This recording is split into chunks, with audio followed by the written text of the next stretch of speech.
Hello and welcome to City Beat, where we provide you with news and information about the city of Rocky Mount. And during today's show, we're going to focus on two fascinating places that help to make Rocky Mount a destination location. If you're curious about exactly where they are, then stay tuned to find out more about those places and find out how they impact our city for the better. I'm Tamika Keenan Norman. You're watching City Beat, and we'll be right back. Looking for these? You drive buzzed. It could be one very expensive ride. First, you gotta make bail. Then pay me to get your car back. Your insurance premiums will go through the roof. And my legal fees just keep adding up. All told, it could end up costing you $10,000. Nothing kills a buzz like getting pulled over for buzz driving, because buzz driving is drunk driving. Hello and welcome back to City Beat. I'm Tamika Keenan Norman, and today we're talking about a few locations that help to make Rocky Mount a destination location. And one of those is the Maria V. Howard Arts Center. And here to tell us more about that is Maureen Daly. Hello. Good morning. And you know, Maureen, I see you all the time, all about the city. You know, you're a busy bee. You Try really to are. be, right? So tell me a little bit about what you do for the city of Rocky Mount and what a typical day is like for you, if there's such a thing. Oh, well, I guess that's the best thing, is that the typical day is atypical. For the city, I'm the Cultural Arts Administrator, would be my title, but that is, I guess, a fancy way of saying the Director of the Art Center. And in any given day, we might be managing performances or productions of some nature in the theater here at the Imperial Center, a number of camps or classes in our education building, as well as meeting and greeting the public and artists in the galleries of the Imperial Center. Okay. And right now we're in the Maria V. Howard Arts Center, which is your baby. It is. So tell me, it's located inside the Imperial Center. How long has the center been here, the Arts Center, and why this particular location? Well, now the Arts Center has been part of Rocky Mount for about 56 years. We started off way back when, originally as a nonprofit organization, but after about 3 or 4 years, the Parks and Rec department for the city absorbed the programming and the Arts Center, and we've been part of the city and the Department of Parks and Rec ever since. Now we've actually physically been here in the Imperial Center since January of '06. Okay. So, and with coming to the Imperial Center, obviously it's an extraordinary renovation project and was wonderfully enlightening and challenging project to work on in terms of moving our business here. But we've moved from 1 gallery to 9 galleries.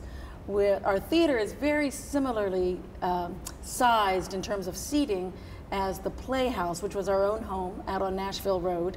But the stage space and the technical space is larger and a bit more advanced. And then we rarely had much more than about 1 classroom to work in, and now we have an entire building. So the old Braswell Library has been transformed to the education wing for the Art Center. And it's nothing but a number of studios, everything from a studio theater to a clay studio, a dance studio, a fiber studio, studio classrooms, a painting studio. So we have an ability to just be abundant in our education. That's good. And before the interview, you were talking about how you're dealing with summer camps right now, too. Right, so exactly. Tell me how all those locations play a role with those students. Well, it's actually one of the best things about having an education wing, if you will. Education is one of the primary components of our mission. And so when we're offering camps, we've tried a couple of different models, a couple of different ways of offering camps. And this year, I think we've really come up with something that seems to work for a lot of people. We offer camps in the morning, and we offer camps in the afternoon. And everything is built on the same time frame. So whether the Children's Museum might be offering a camp at the same time, or maybe we're painting or something, but all of those camps then break at the same time. We can all have lunch together. We have staff to supervise that. If kids are staying with us for the entire day, they're on site. Their parents don't have to worry about that. They can bring a lunch. They can take art in the morning, have lunch, take science in the afternoon, vice versa, take a whole day of art, whatever. But we really kind of set the campus up to be as kid-friendly as we can possibly make it. And then each of those camps function in a week-long session. So if you're going out of town for a couple of weeks in July, you don't have to sign up for the entire day or the entire month. You really kind of make the camps the way you want them to fit your schedule. Well, that is good to know. Oh, it's been a rockin' good summer. It really has been great. That's good. That's good. So tell me a little bit about the exhibits that are currently on display here. Sure, sure. Well, like I said, we have 9 different galleries here. Some of the exhibits we have, I'll tell you, one of the great things that we do, the mission for the Art Center is growing artists and audiences for tomorrow. So we really try to focus, that gives us a really good focus for education, because we're teaching people, obviously, so we're growing artists. But we also have performances and exhibitions and opportunities for people to come in and see art or see theater, which helps us in terms of the audience. But when you're talking about the galleries specifically, obviously we get a chance to combine the two. And we get to combine the two as well when we're talking about the artists we have on exhibit. So for instance, in one of our galleries, the North Carolina Artist Gallery, we are featuring the work of Janville Sullivan, who is a local Rocky Mount artist. She's been a painter for years. She's just recently started working in assemblage. And so we have a variety of work by her in that particular gallery. So you're going to walk in, you're going to see kind of collage effects as well as oil paintings and some really gorgeous work. And then upstairs we have the work of Kat Cole. Kat works in metals, and she's been part of our juried art show, or our handcrafted art show, in the last couple of years. She does some really dynamite stuff. Abigail Huss is also upstairs, as well as Michael Smoot. Michael is doing an MFA thesis. So it's really wonderful in a lot of ways that we can take early career professionals who are finishing an educational element of their career, and we can group them in exhibits with artists of renown or artists who've been working for substantially longer. So when you walk in as an audience member for the exhibits, you get to see not only an educational element in terms of helping early career professionals, but you're going to actually see artists that maybe are showing on a national or an international basis as well. Okay. See, I didn't realize that you had on display work from residents. I didn't realize that. We do, well, it's one of the nice things too about having 9 galleries. First and foremost, we change out our exhibits 3 times a year. Okay. So you're going to see as many as 27 different exhibits in the course of 1 year. So we always, you know, if you come and you visit us, give us a couple months and then come back, because it's all going to change around, which is great. It really gives you an incredible exposure to a variety of different media, different artists, and scope of work. Now, in the changeover, in the changes that we make, we have 3 different juried art shows. Probably the best known is the National Juried Art Show. That's in its 56th year. That solicits artists from internationally, primarily nationally, but globally as well. We do the handcrafted exhibit that typically happens in the beginning of the year. And that's exactly what it says, handcrafted. It's items made of wood, fiberglass, ceramics, fabric, but it's all done by hand. And then probably something that people see all the time and don't even recognize necessarily as a juried show is our sculpture, Salmagundi. If you ever come to the Imperial Center, you'll notice that both out in front and then also in our back courtyard, we have a number of really large outdoor sculptures. That's part of a juried art show. We actually solicit those sculptures or entries for sculpture from across the country again. We have an outside juror that picks 10, and those 10 come and actually live with us for about 11 months. So annually, all of that sculpture changes around. We're just getting ready to change all of that, as well as the rest of our shows in September. Well, that's interesting, because when I come out to Downtown Live, I see those sculptures all the time. Right. I'm like, what is that? So now I know the story behind it. That's exactly what it is. Well, and it's really interesting, because now next year for Downtown Live, when you come back and we're in the same courtyard, and we've got great bands, and we're rocking, and you're going to look around, and the sculpture will be different. Okay. So it changes up our venue pretty regularly. Every year we change it around. The first time I came here was a couple of months ago when I first started with the city, and I thought the galleries were great, the theater, everything was really good. One of the interesting places as well was your gallery shop. Oh yeah. Yeah, so tell me a little bit about what you can find in there too. Well, that's a little bit dangerous for me, because you can imagine working here and having that right there all the time. So the gallery shop is our museum store, if you will. But the gallery shop, it's really actually very interesting. We have a number of items, handcrafted items, handmade artwork from a pretty diverse number of artists. About 95% of the items that you will find in our gallery shop come from North Carolina. They're right here from our own state, artists who reside in our state. And about a quarter, about 25% actually, of the overall goods come from people right here locally. I know, go figure. But we have some great artists that sell us items, and then we are able to resell them. We try to do a sale about once a year so that we can move some inventory around and get more things in. There is always something out there in the great world to buy that really is fun and fascinating. A lot of it is very practical. You know, if you want a set of pottery dishware, we've got it. If you want coffee mugs, we've got it. But then also if you want those things that you can set on your shelf or use on your desk or give as gifts, we've got that as well. And we've got a really great gallery shop staff that will actually help you. If you come in and you say, oh, I'm not sure what I'm looking for, but it's for a wedding shower, and this is kind of what the bride likes, or I know the kitchen is decorated like, they actually will go to work for you. And they will help you try to identify the thing that will make that gift just right. And then we'll wrap it all up and make it beautiful as well. Okay, I see what you mean when you say that's dangerous for you, man, because I gotta tell you. I would give my whole check because there's so many interesting things in there. There really are. And it also is always changing. So there's always something new to kind of put in your hands and go, ooh, well, maybe I can use this. That's good. And I want to go back a little bit to the history, because one thing that we didn't touch on was Maria V. Howard. Oh, of course. Yeah, so how did the center get that name, and what have you heard about her? Well, Maria, I have known Maria. I've been with the city since about 2001, so I've had the great privilege of knowing Maria. And I don't think anyone would mind my saying that Maria was a wonderful character. She was something else. Maria was one of our charter members. So our founding members got together, created kind of the organizational bylaws and whatnot, but she was one of the very first people in this town who committed to being part of the Art Center.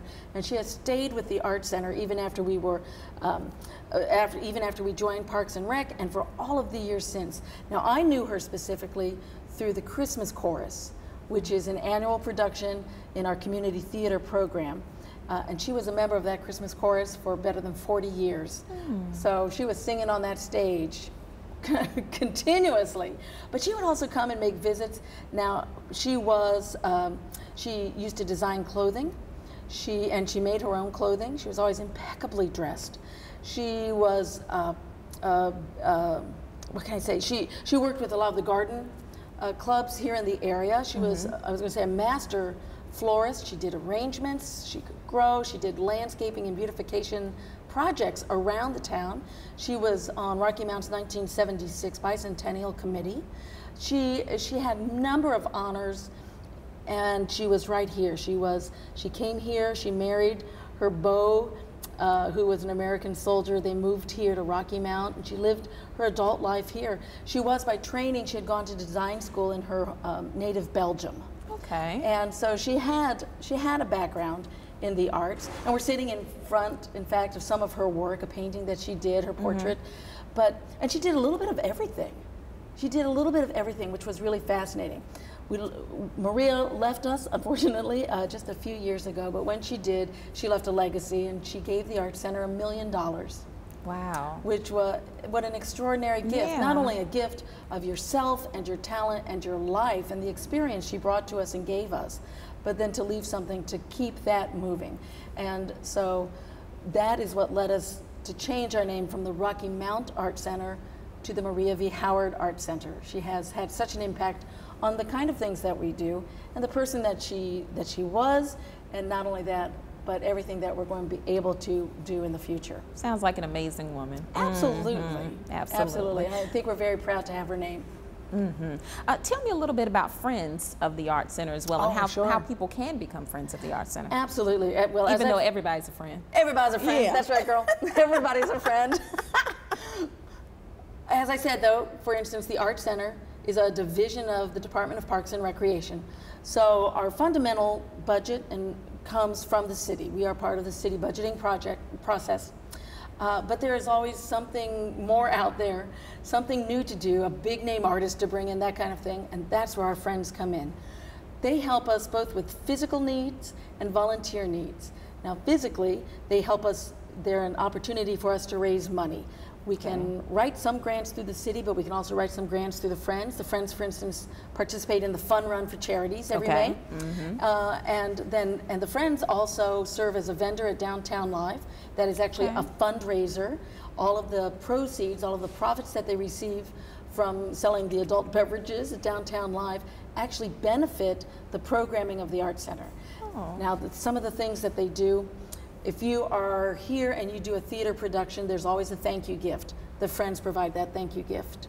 If you are here and you're part of one of our juried art shows, if you're here part of Handcrafted or the juried art show, the Friends provide the prize money for those particular art shows. We always do a big opening reception for the new exhibits. The Friends provide a reception so that you can come, you have a little iced tea, you have some things to nibble on while you walk around the galleries. And then as well, we do a lot of special events, everything from Downtown Live. There's an annual event called the Masquerade Ball. That's a Friends event, to Kids Day, which we do every April, a variety of things, even the theater performances, and the Friends are our volunteers. And they come in and they help. We have 8 full-time staff, counting myself, and a number of part-timers, and it's not enough. We always need people to come and help us, to actually be on site, to learn about what we're doing, and then to share that information with the people coming in, as well as, like I say, to help us in other ways, ushering people to their seats during a production, or at the Masquerade Ball, helping people pick out what piece of art they want to bid on at the big auction. So we use our Friends every day, and they are a great benefit. I don't think we could do as many wonderful things as we do without them. Okay. I didn't realize that. See, I'm learning so much in this interview. I really. But Maureen, is there an admission cost for people who want to come to the Imperial Center to enjoy these different amenities? If you're coming over to the Art Center, if you're coming to the galleries, there's never an admission charge. Art is free, and we really would like to encourage people to come and take a look. And here's the thing, I'm going to clue you in about art, because we all know there's good art and there's bad art. And I think a lot of times people stay away from galleries because they say, I don't know, good art, I wouldn't know it. You know what? If you like it, if it stirs you, it's good. Okay. There you go. It's really about what you're seeing. And art is meant to spark conversation. Sometimes some of the best exhibits we've had have been pieces that people don't like, because they come out and they talk about them and they say, I don't like it. And you say, why? And they say, well, because it doesn't do this, or it doesn't make me feel like this, or I really would like this color. And all of a sudden we're talking. That's what art is supposed to do.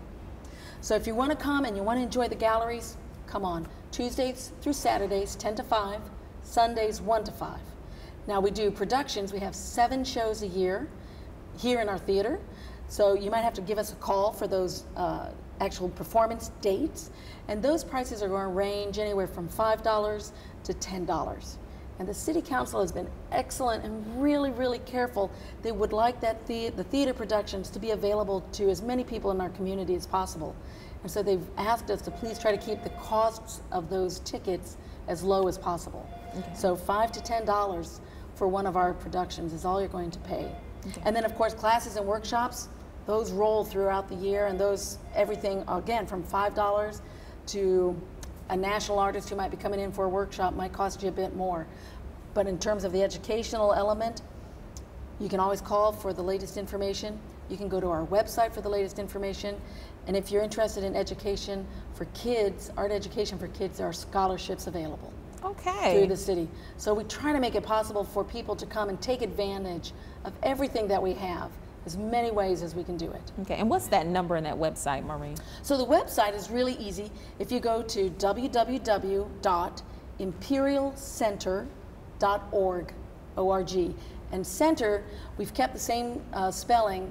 This used to be the Imperial Tobacco Warehouse, and in that sense, they spelled center R-E. So you want to spell center C-E-N-T-R-E, imperialcenter.org, and that is going to give you our homepage, which invites you to check out the theater, the arts, rentals of this facility, or science. You can click on any of those and go for it.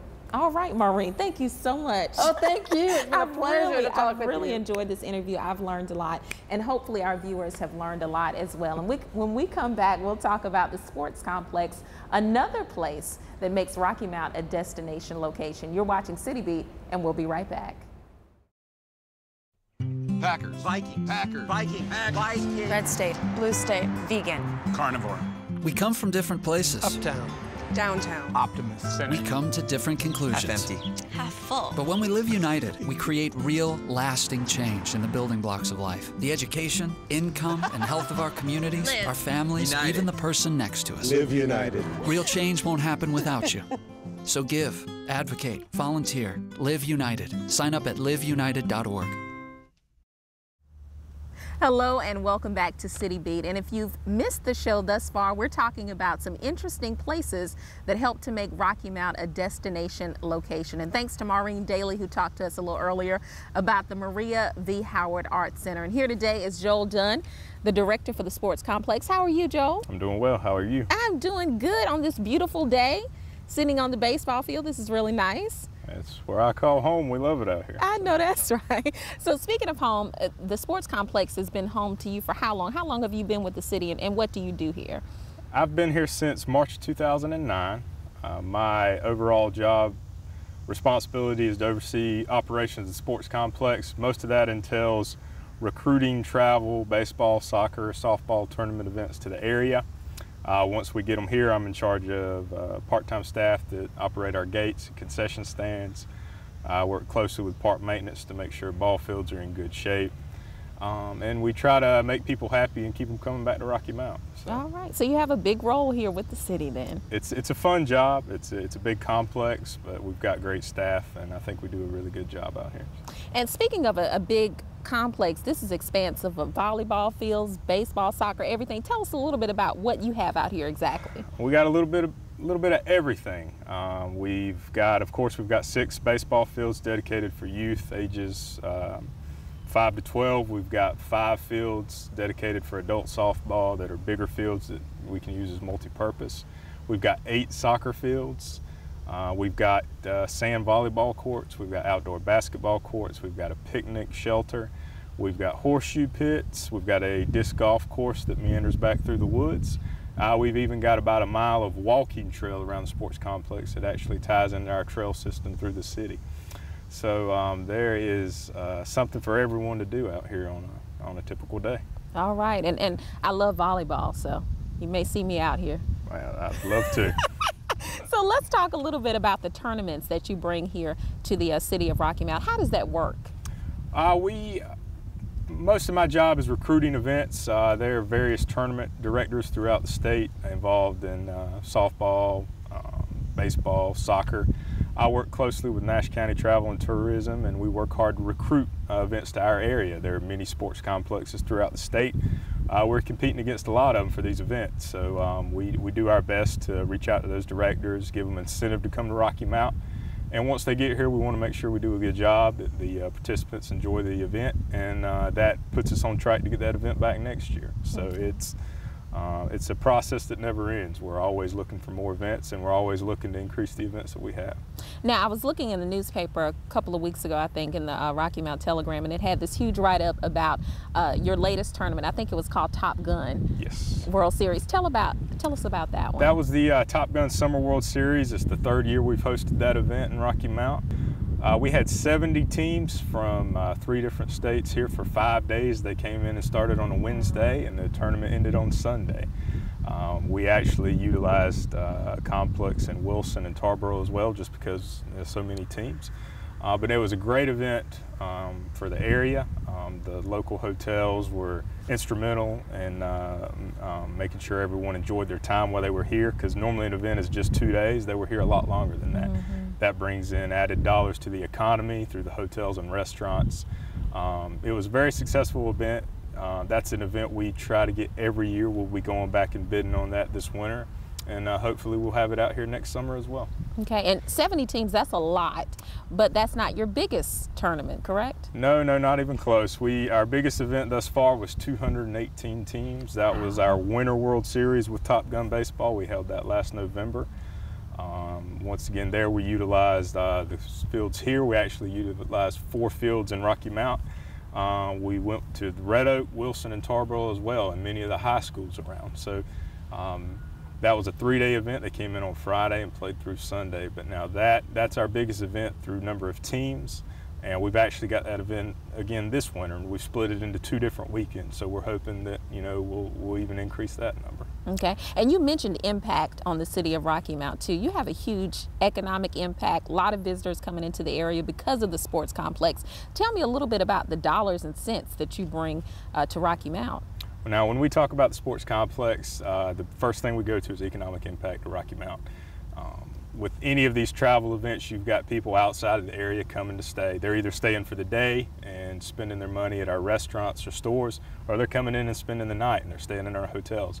That money they bring in is going into our economy, and that's huge.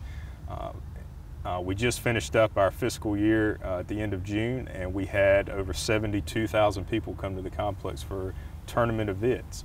That economic impact is estimated at a little over $8 million to the area for that year. Wow. So that is, it's huge. It's a great benefit to our hotel and retail industry as well as the restaurants. Wow, that is amazing. That is a huge impact. It really is. Now, tell me a little bit about let's go back to the history for a minute, because before this was a sports complex, from my understanding, this was an airport. It was a municipal airport. It was actually decommissioned in 1981, and the land sat idle here for about 20 years. In '99, Hurricane Floyd came through, and of course, Rocky Mount was devastated by the flood.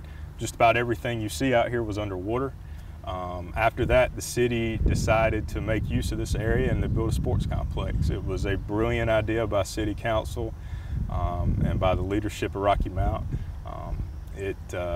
Many other places have tried to replicate what we've done since then, but now it is, it's neat to look at it. That, you know, it used to be an airport. You can actually, if you look out here, you can see where the landing strips were. It's just long open areas, but it's perfect to put ball fields on. Okay, and you said a lot of other areas try to replicate it, but what makes this sports complex unique? What makes it stand out? What's unique is just its size and the fact that it's got multiple sports. You'll see other complexes that are just dedicated to baseball or just dedicated to soccer or any other sport. But out here, we've got the ability to do numerous things. As far as baseball, softball fields go, we're the largest one in North Carolina at this moment with 11 fields. But you throw on top of that, we've got 8 soccer fields that we can accommodate for tournaments. We've just taken over the football stadium that Rocky Mount High used to play at. So now we've got a stadium that we can throw into our arsenal for lacrosse events, soccer, football, anything. So I mean, we've got over 143 acres out here, so it's just a massive complex. We're flexible in what we can do, and that allows us to be able to schedule multiple events. Wow, sounds good to me. Yes. So what's in the future for the sports complex? Well, now, right now, we're in the process of building our concession stands for the soccer complex. We'll be building restrooms and concessions out there. That's tabbed to be done by the end of this year, 2012. Other than that, we really need to work on some infrastructure for the soccer fields. We've got 2 fields that are lit. We need to go ahead and light the other 6. We need more parking at the soccer fields, and we need scoreboards. As far as land goes, we've pretty much, you know, used every bit of land we got out here. So we got to finish the soccer fields to get them up to a professional level, and we'll be good to go. Okay, and if folks want a list of the tournaments and events going on here, what do they need to do? They need to check out our website at www.rockymountsportscomplex.com. Okay, and in the meantime, we can come out here and enjoy the walking trails, and what else can I come out here and do? I can play volleyball. I'll encourage you to start disc golf. I love disc golf. I thought it was funny before I started playing it, but I can't stop playing it now. So I would encourage you to grab a disc and try your hand at that. Wait, what is disc golf? It's like golf, you just use a disc. Really? Well, I'll show you after the interview. You'll have to show me. I'll probably be good at that too. No, I think you will be. Thank you, Joel, so much. And thank you for tuning in to another edition of City Beat. As you can see, some fascinating places that help to make Rocky Mount a destination location, from the sports complex to the Maria V. Howard Arts Center, and you'll learn about so many other places. I'm Tamika Keenan Norman. Thanks for tuning in to City Beat. We'll see you next week.